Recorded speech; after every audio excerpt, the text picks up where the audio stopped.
안녕하세요. 리엠파트너스 원민지 변호사입니다. 네, 안녕하세요. 안진호 변호사입니다. 응급 환자를 태운 자동차를 막은 택시기사 사건이 큰 이슈가 되고 있습니다.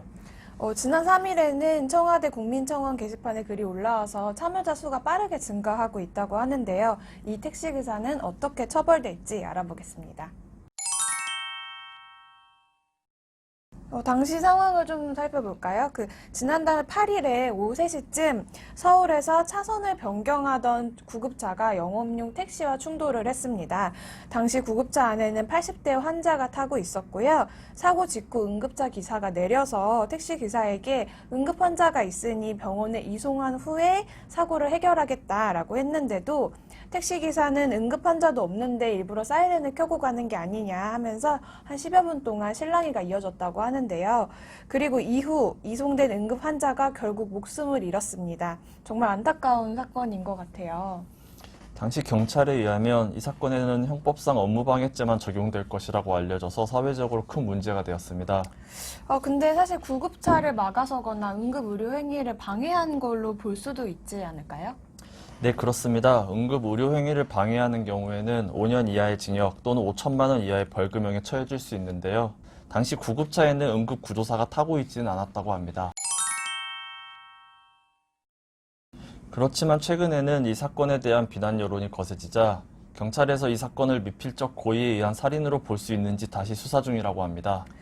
미필적 고의라는 말이 사실 법률 용어라서 조금 어려운 것 같은데요. 살인죄가 인정되기 위해서는 사람을 죽이겠다는 의사, 그러니까 살인의 고의가 있었다는 게 범인의 자백이나 아니면 당시 상황을 통해서 확인이 되어야 합니다.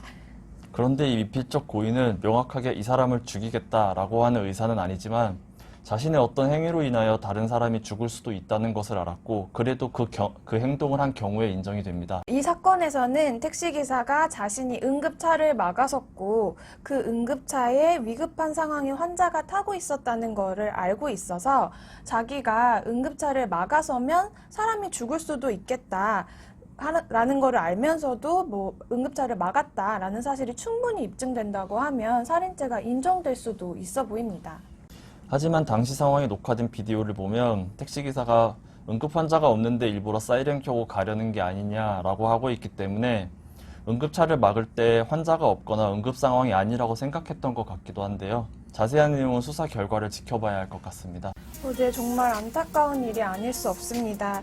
응급으로 운행하는 응급차에 의해서 간혹 피해를 보는 사례들도 있는데요. 구급차는 모두 등록이 되어 있기 때문에 이렇게 피해를 입으셨다면 차량 번호만 알고 있다고 하면 나중에 충분히 손해를 배상받으실 수 있습니다. 응급차는 무슨 일이 있더라도 먼저 갈 수 있도록 해주세요. 오늘 영상이 도움이 되셨다면 좋아요와 구독 부탁드리겠습니다. 감사합니다.